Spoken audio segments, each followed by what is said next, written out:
My name is Pofsky. I'm 22 years old.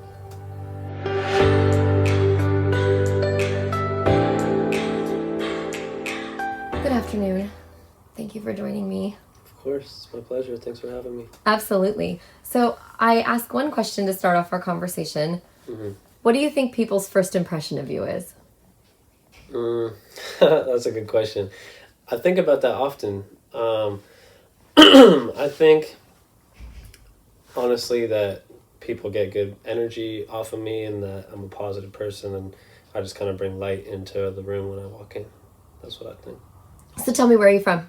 I was born in Woodland Hills, grew up out there, and then I moved to Newbury Park, and then I was kind of back and forth between, Ventura County and Woodland Hills area. I went to high school at El Camino and also at Newbury Park. I also went to boarding school in Hawaii and in Montana in freshman year, so I was like around a lot. So tell me about boarding school. Well, I was a little bit of a troublemaker when I was younger. I wasn't really doing anything too crazy yet, actually. All my kind of craziness more so came after that. But I was just like smoking weed and was kind of like, being a little troublemaker, being a little like with my mom. My parents split up at like 13, so I think maybe subconsciously I kind of started rebelling around that time and things. And my mom's was just like super against smoking weed. But I wasn't doing like any other drugs or anything, just smoking weed and all that and drinking. And then and I was 14 though, so it was a little bit like kind of crazy, but also it was a little bit extra that she sent me to a boarding school. I had like two guys come into my room at like 3 a.m, come wake me up and take me to Hawaii. So I went and did that, and then I was supposed to be in boarding school for like, or no, sorry, that was like a wilderness therapy program that I was in for 2 months, and then after the wilderness therapy, you're supposed to go to a boarding school, like straight from there to the other thing, and be in the boarding school for like a year. But I have always been a little bit of a finesser, so I figured out how to get out of that situation and let them bring me back home. Went back to Newbury Park for a little bit, moved in with my dad, because they would split up, so my dad would kind of like, he was the cooler one, he would more so like vouch for me, so he was like, you can come live with me, whatever. So I moved back, lived with him, and then like 6 months later my mom ended up finding out that I was like still on the same shit as before, smoking weed, and then and then she sent me to a boarding school. I was supposed to be there and that was in Montana. I was supposed to be there for a year, and I had my dad pull me out after 4 months, and I moved to the Valley. Wow. And while I was there, I met a lot of kids who had I was 14, and if you were 18, you could leave. So it was like all like minors there. So I was around kids who were like doing heroin, selling meth, like stealing cars, like crazy that I had never been around people like. Grew up out here. Like, I really think that was a mistake to have sent me there, because it put me around all these people and like things that the good part about that though, and before the boarding school and the wilderness place, was like it was all therapy, like very, very therapy based, and before I even went there, I was like, my mom had me in therapy because she was in therapy growing up and everything. So I think the good thing about all that was like, I've really learned how to be like in tap with my emotions and how I feel, and I'm very like expressive. I can tell you what's on my mind and very articulate. Like I know how I'm feeling and I can tell you at any moment, type of thing. And it doesn't bother me to talk like about how I feel. And most people are not like that. So I kind of have a hard time like being in a relationship with a lot of people, or even like friendships. Like, people just can't seem to get as deep with me, and I just kind of like get out of things quick if people can't be on the same level as me. Do you think that people don't communicate sometimes because of fear? Probably. Yeah. That's what I think too. Yeah, I think a lot of people like don't like confrontation. I am on the opposite side of that. I think I kind of enjoy confrontation sometimes, actually. So how do you feel about that, looking back on it now? About the whole experience and everything? Mm-hmm. Like I said, I think I kind of explained that. Like, the good side of it was that I went, and got really in tap with myself, and then the bad side of it was like I was exposed to all this stuff that I wasn't or wouldn't have been exposed to already. So, yeah, I'm grateful for everything, and like I wouldn't change anything. But also, like, my mom's was never like, this is a whole new generation, you know what I'm saying? Like, all this weed and everything too. I mean, obviously people were smoking back in the day, but it's just such a different world now. So I could understand how it'd be a little scary for her. So I can get it, and she didn't really know what to do. And now looking back at what she was going through at the time with her and my dad, like, it was just crazy, because this kind of personal, but like, he had cheated on her type of thing. So then, and then it was just a whole bunch of they didn't tell me what happened, you know what I mean? So I always felt like I was being lied to, and she was going through all it was like very hectic at that age, you know, for me, and then also for her. So it was just, I could understand how she didn't know what else to do. And that was, I think she went to a boarding school too when she was younger or something. So maybe just like all she knew to do, you know? So what are you doing now? So now, I mean, I'm a full-time musician and executive, other than being a bartender at night. Nice. You gotta have a place to talk about your music, right? Yeah, you know what I'm saying? Gotta make the money to pay for my fancy gym and to pay for my little things I like to do. But I'm full-time in the music stuff. So What kind of music? hip-hop music, hip-hop R&B a little bit, and I songwrite for other people, and I run events, and I executively produce other people's projects, and I do a lot of business stuff. So That's awesome. yeah, I've been doing music I started playing guitar when I was 8 years old, and then at 14 I started rapping and shit. So I like traded in all my guitars and amps and everything, and then just got everything I needed to be a rapper. Started rapping, and then at 14, like, I started putting out music, and people were making hell fun of me out here, because it's like, who are you to be a white kid from out here rapping? So I stopped, and then I went to that boarding school, and I was still like kind of rapping, but I wouldn't really tell anybody, you know. And then came back from the wilderness place, still was kind of rapping, wasn't telling anybody. Went to the boarding school, and out there I was actually like rapping with people and was like having fun, because I felt comfortable with these guys, you know, and they didn't know me, they just knew me for being there.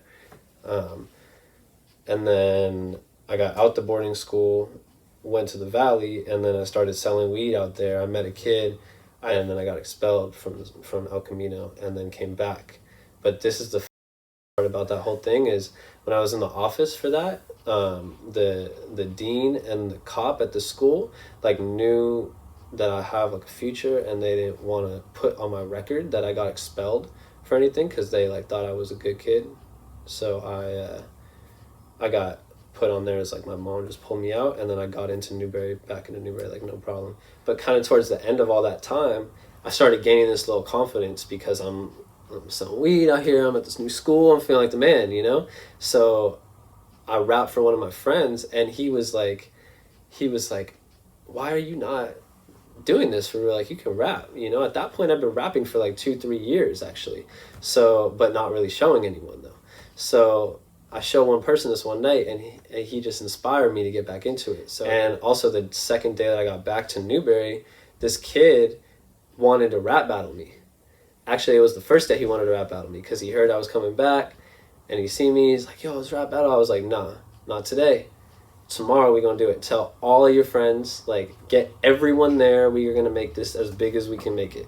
And we went back and forth a couple rounds, and then I killed him at the end, and I was like, have you even had your first kiss? And everyone just went, oh, went wild. And I felt like the man after that. That was the first time I ever rapped in front of people, you know? So I was like, wow, like, this is wild. And then after that, I started recording more music. I go to school, I pass out CDs. I was definitely still looked at as kind of like that guy that's like trying to rap, but like, who are you to be rapping? But I got that respect, though. People aren't giving me like, I proved myself, you know? So then I did a show too in high school at this place called Rock City Studios in Camarillo, and I had like 20 something, maybe 30, 40 people there. Like, it was really cool, actually. For my first time ever, I had a little backstage area, and I was showing my friends, and that was like the first time that I ever did something kind of for real. To backtrack, right out of high school, I had a kid named Nick Ponticelli who booked me for a show, and he used to like throw events and like book artists and like book a venue and then like do that. And I saw that, and I was like, I need to do that too. Like, that is smart. How do I start running events? Because I know I'm good at like organizing. So fast forward around this time with the Grand stuff, like, I started throwing events, and my first show that I ever threw was called Grands Fest, and we had like 8 artists or something, and Grands were headlining, and that was me and my guys. It was a great show. It was probably like 80 people, 90, 100 people or something. Like, it was like a packed house, this place in Ventura. And that was great. And then after that, it all fell in terms of them. But then I kind of kept the shows afloat and kept putting out music. And then I ended up moving back in with my mom. I don't even remember when, probably like 2 years ago now. And you live with her now? Yeah, I awesome. do. Yeah, and it's just been a very steady increase. And I put out an album probably like 2 years ago now called Dynamic, and that was like my first album. And the cover of it is actually like a therapy scene. It's like me sitting like this, and you can see on my back it says MIC. That's what I used to go by as MIC. And this girl is like a sexy girl in like a therapist outfit with like glasses, kind of like analyzing me with a notepad to it. And it's called Dynamic. So the dynamic of what, you know what I'm saying? And that was cool, and it was doing some stuff. I had some traction. I had one song off that was like doing well. I've always been good at like marketing based on like working with certain people and learning how to push stuff. So where do we find the album? Everywhere. Spotify, Apple Music. But that album is under my old name, which is Music is Crucial. So MIC means Music is Crucial. So that's like my old stuff. And so do you have anything out under your current? Yes. And where do we find that? So Pofsky is what it's under, Pofsky. So now, fast forward, my new album that I just put out is called Rhythmic. So with the MIC at the end, again like that. I've been doing really, really good, and I actually started working on a project called Trap Pofsky. So trap is kind of like your new like modern music, you know, like you hear like the Migos and 2 Chainz and shit like that. So that's, you know, so, and my manager now actually kind of inspired me to get onto this trap thing. Trap Pofsky will be coming out soon, and we have the magazine releasing that I'm a featured artist in by Andrew here. What is something that would surprise people to know about you? Something that would surprise people is that even though I definitely like portray this like smoking, drinking, strip club going rapper lifestyle, I'm actually like very healthy and very like focused on like my health and building like myself and like my business, and I'm very like on point of a person. Like, I don't really put that out there. I mean, I do, because like I'm very organized with my tours, and like people see the type of work that I put out and the type of things I put out, but I don't really let people know exactly. I mean, for the past month and a half, I've been writing down everything I eat, how much I work out, or not even how much, but what I work out exactly, how much weight I do on each, and how many reps, what time I wake up, what time I go to sleep, how much I smoke, how much money I spend, how much money I make, and more, how much I weigh, and all that shit.